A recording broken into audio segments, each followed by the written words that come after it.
For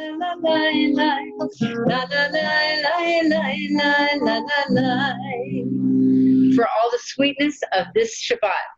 Baruch atah Adonai Eloheinu melech haolam. There's your one, Carol. Borei peri hagafen. Borei peri hagafen. L'chaim, l'chaim, l'chaim. Ya la la la la la la la la la la la la la la. So for all the spices that you brought out on Friday, like Carol and her pepper, like Holly and their coriander, like everything on the bagel. Yeah, what did you bring today? Ginger. So for the variety of spices that are in our life, borei minei besamim. Baruch atah Adonai Eloheinu melech haolam. Borei minei besamim. Get ready. Borei minei besamim. Take a big whiff, everybody. This one's for you, Roberta. You can smell mine. Oh, you have your own. Good. La la la la la la la la la la la la la la.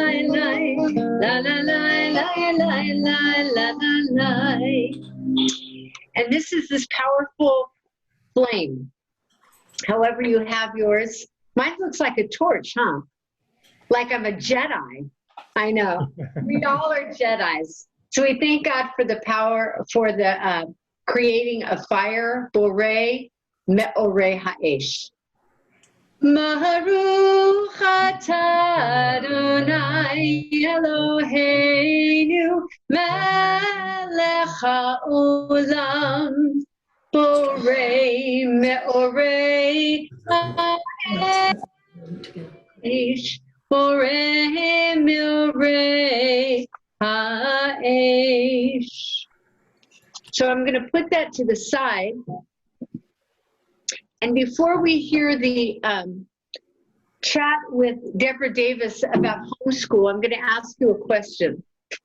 Can you remember the name of your kindergarten teacher? Holly? I can't hear you. You're on mute.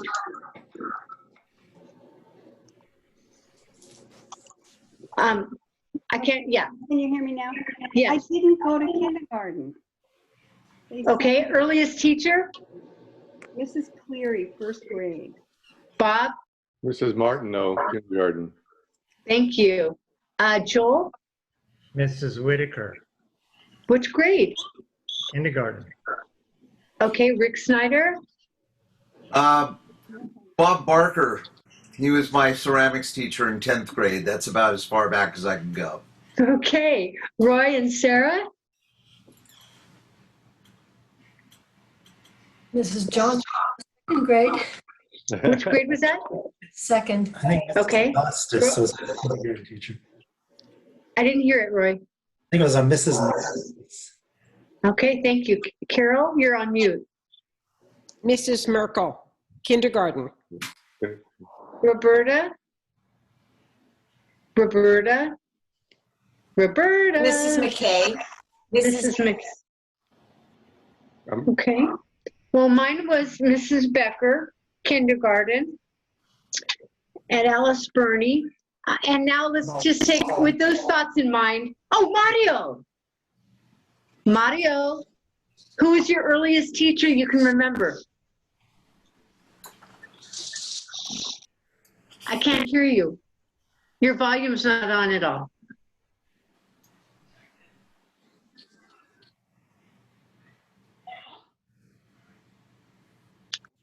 We're not hearing you. We don't know what to say. We're not. I know you're. Who's that? How about everybody's favorite teacher?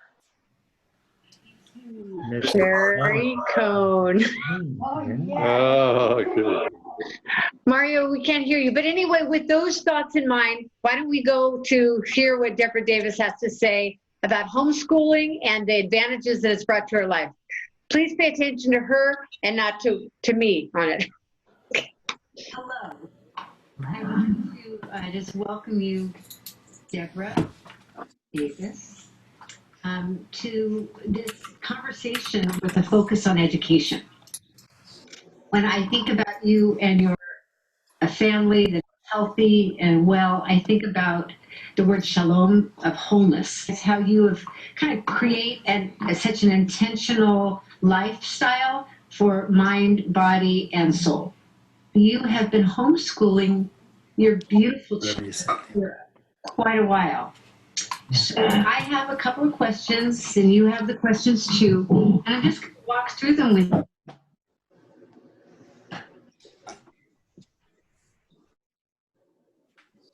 What happened? We can't hear her.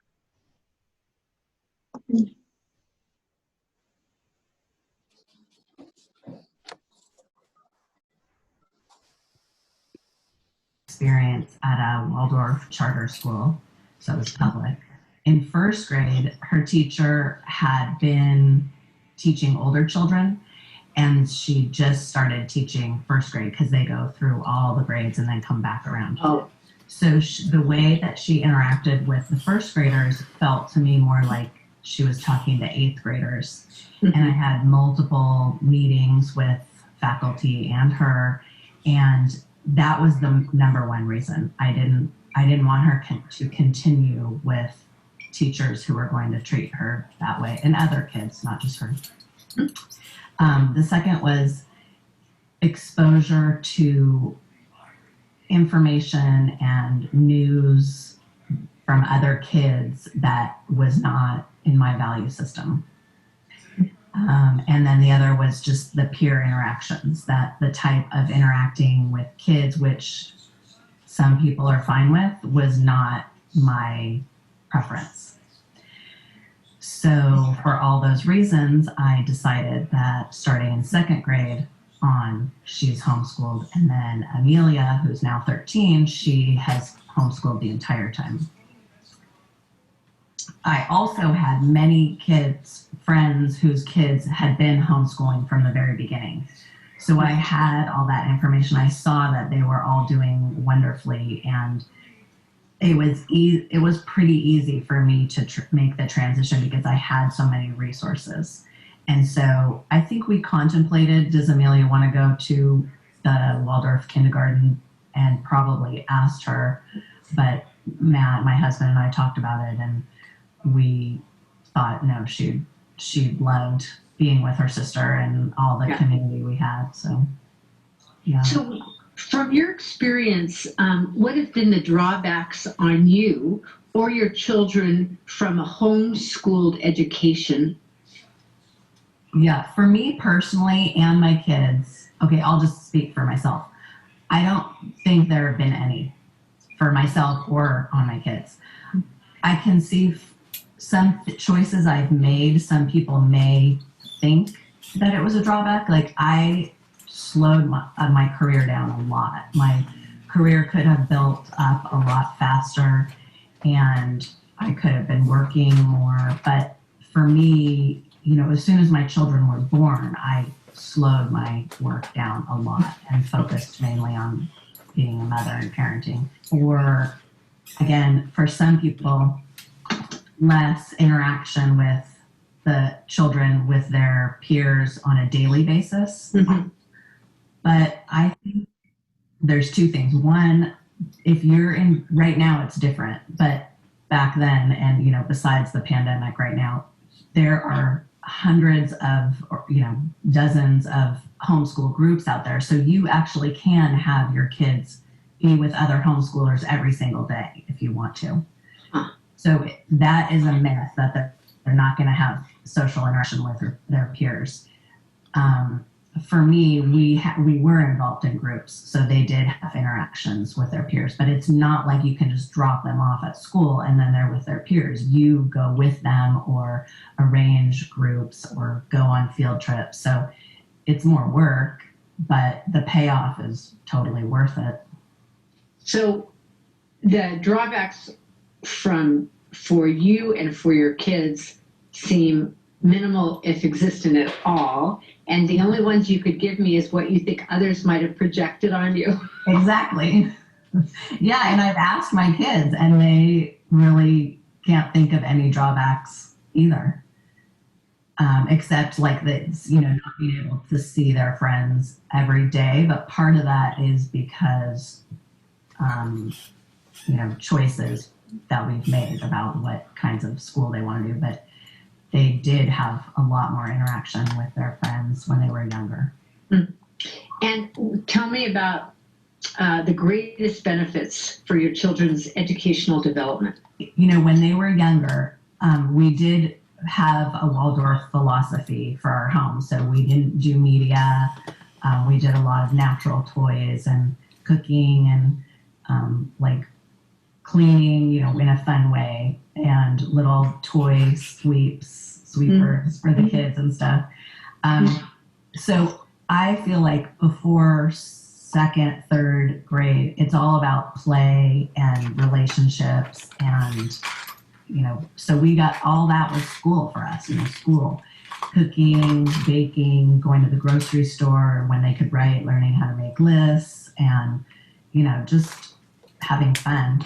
So there was a lot more time for that type of development, our relationship, their relationship with each other. Then now as they've gotten older, they each play 2 instruments. They've been able to do so many of their own activities that they're interested in.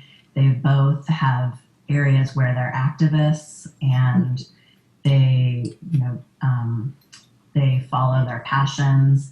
They said they like that they get to eat whenever they want. So they get lunchtime when they're hungry, not when it's the school's decision. They get to, Juliet is a high schooler, so she likes to listen to music while she does her schoolwork.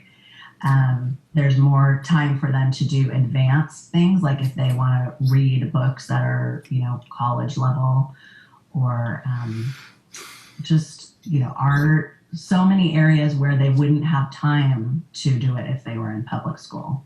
And they can, so like this morning, Amelia was looking up how orcas are rescued, just for the fun of it. And so being able to learn what they want when they want. Not only are you a homeschool teacher, but you're a therapist for marriage, family, children's. Well, they changed the acronym now. What do they call you? Licensed Marriage Family Therapist. So you see kids and you see teens and so how would you say your kids and the children who have been homeschooled have managed with the that anxiety that is so prevalent with our youth? I think it makes such a huge difference and such a benefit, especially, parents choose where their kids are going to go to school for the most part, but some kids also choose. They want to be in like the that intense curriculum, IB, the public schools, IB. So those kids and kids especially at private schools, which I've seen in my practice, my psychotherapy practice, there is so much pressure, and then we read about it in the news, all the scary consequences. So I think, for homeschoolers, they get to pick their path. It also depends on, their family's values. So Juliet is planning on going to a university. And so even though we don't put pressure on her, I know she does feel pressure because she wants to go to, certain schools. But up until, I would say, junior year, there was not any pressure, or very little, besides what you're talking about. We're finishing, an assignment or a test. And that's once you got to high school. Before that, it's very free flowing. They get to go on their own time frame. Mm. There isn't the competitiveness because there's no grades. You know, you don't have, unless you want to, but we didn't do grades before high school because there's no need. The college doesn't look at that. So that's another huge benefit. I want to bring our conversation toward really why it came to me that I wanted to talk with you, and that is with the pandemic and distance learning and children and their families getting, having a hard time learning to sit, face a screen, fatigue. To these families with school-age children are facing the reality of extended distance learning, which has its obvious concerns about attention, retention, and diminishment of social interaction. How do these concerns of today's brick and mortar distant education children line up with your concerns for reaching educational goals? In other words, that was a big question. Families are trying to figure out what to do. Mm-hmm. And here they are, midway in some of their cases, right? What's your thought? Well, I kind of thought about it in terms of the different concerns you broke down. Yeah. So for long term, and I guess in terms of the pandemic, I don't feel like there are long term concerns. You know, even if it's the whole school year, if a kid, I guess high school is different because, you know, they need to plan if they want to go to college. But besides high school, if they took a whole year off and just read and played, there's nothing wrong with that. You know, we don't, like I was thinking about for myself, I cannot remember any math I did. I took statistics in college and graduate school. I have 2 master's degrees, and I can barely do like 3rd or 4th grade math that my kids do. So you learn what you need to for your career. You know, my husband, he was an engineer, so he can do calculus like it's, you know, the ABCs. Mm-hmm. So a year off, even if they're just reading, and there is no need, in my opinion, to sit in front of a screen and learn. And so retention doesn't seem like an issue to me because, you know, it's not crucial. You know, if they want to transition or supplement, there are many stores around town where you can buy workbooks or other things. And there's also more fun interaction type of media learning, like Khan Academy. And there are many resources where, you know, I don't know what the teachers are going to do. I know it's difficult for the teachers and the students and the parents. So, you know, there is the option to transition to homeschool. And there are ways where you don't have to have them sit in front of a screen. I feel like you're very fortunate in that you and Matt were able to make this go. For parents now, you say, well, they could supplement the distant learning with some homeschooling ideas that they can get from many places around Sacramento or online. And you're also saying a year of reading and exploring could only be good for them pre-high school. I just think about the ones that are where the parents they're single parent or their career is truly demanding. Do you have any thoughts about that? Are you familiar with any programs where there's a collective where you would teach one day and another would? I mean, do you know anything about that? Well, there were a lot of those, but those were in person. And so with COVID, I'm not sure, you know, those, like, there are homeschool groups, and we would do like an experiential lesson or like do art one day or do science one day. And there are classes. So A Brighter Child is one of them. Mm-hmm. And they are going to be doing experiential classes online. Uh-huh. But even all the homeschool vendors are probably doing things virtually because, it's a state, well, I guess it's county regulations. Lakeshore Learning and Rudolph Steiner are other resources. Okay. But for parents who are single parents, I mean, that's really challenging. I do have clients who have young children, they're working full time, and they're lucky that they have a grandma, a parent grandma who can watch the toddler. Or, I know friends in the homeschool community whose kids have special needs. Mm. But again, they're two-parent families and, one income. So usually the mom is taking care of their 5 kids and, the special needs. So it is a real challenge. I don't necessarily have any brilliant ideas for people that have to work full-time and figure out what to do with their kids. Mm-hmm. I think that's a very difficult situation. And in terms of like, if it's going to be distance learning, I guess the only thing I can think of is to take the pressure off themselves, that if they, turn on the screen and their kids are not learning that much, to not be so worried about it. Because, this again is my opinion, but if they color while they're watching it, or they're not even paying attention, but that's what they have to do for a year, their children are going to be fine. Okay. I don't have recommendations for them necessarily. Right.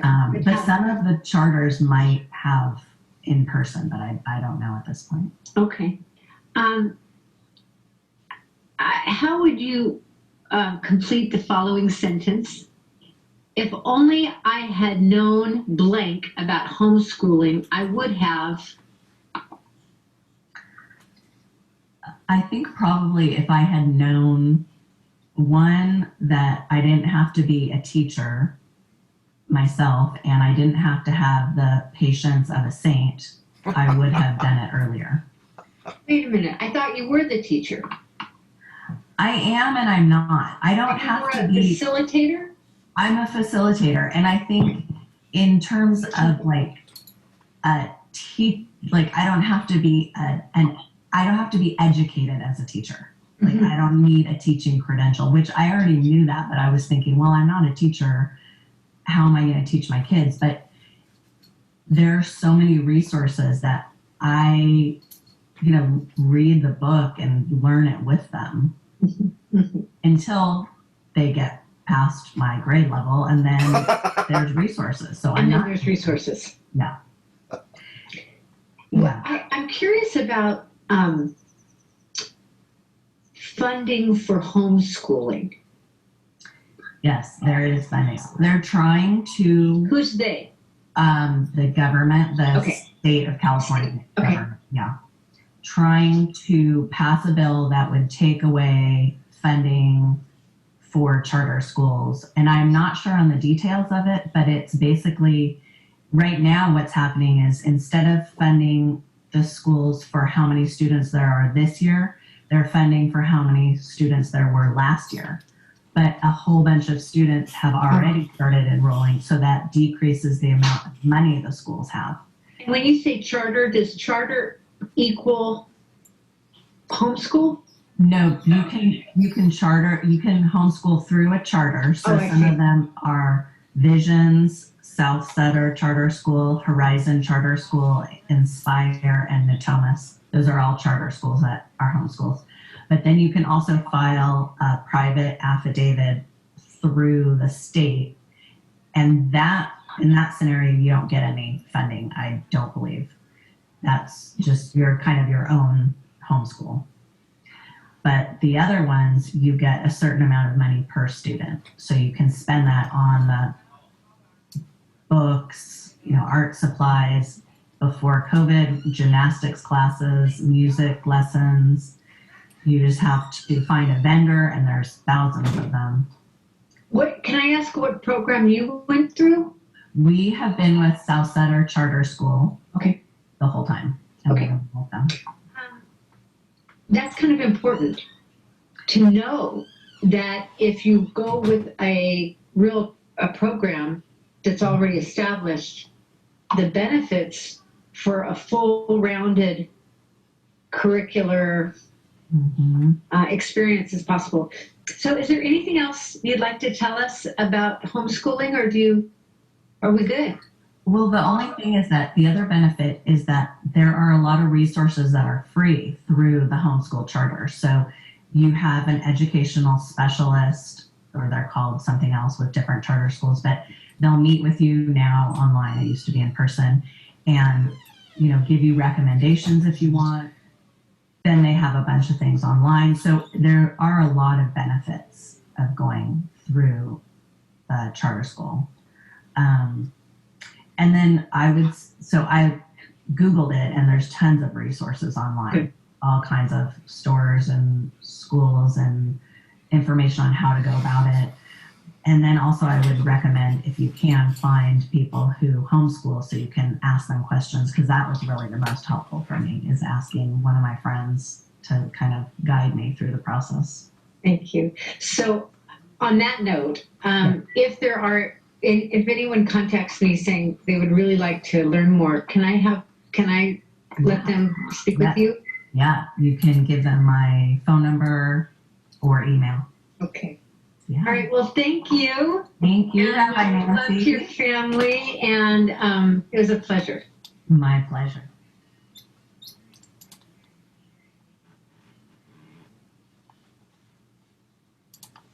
בין קודש לחול, חטאתנו הוא ימחול, צערנו וכספנו ירבה כחול, והכוכבים בלילה.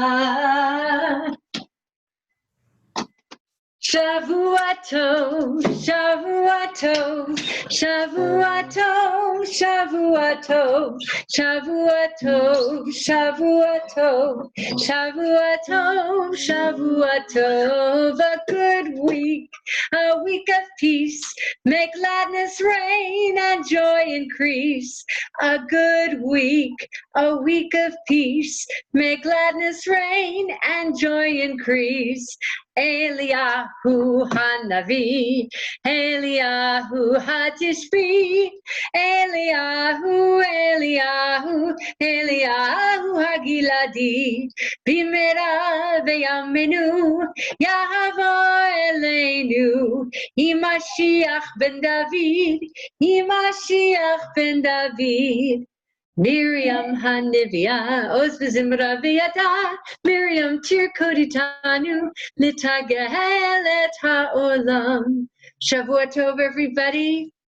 We wish one another a great week, and I look forward to seeing you all soon. You have to put your spices away now. Have a great evening. Shavua tov. Thank you for joining us this evening. Thank you, Rick. Thanks, Carol. Thanks, Rick. Did you see that Murnaz was on? I did. I did. All right, Shavua tov, everybody. Have a good evening. So where's it?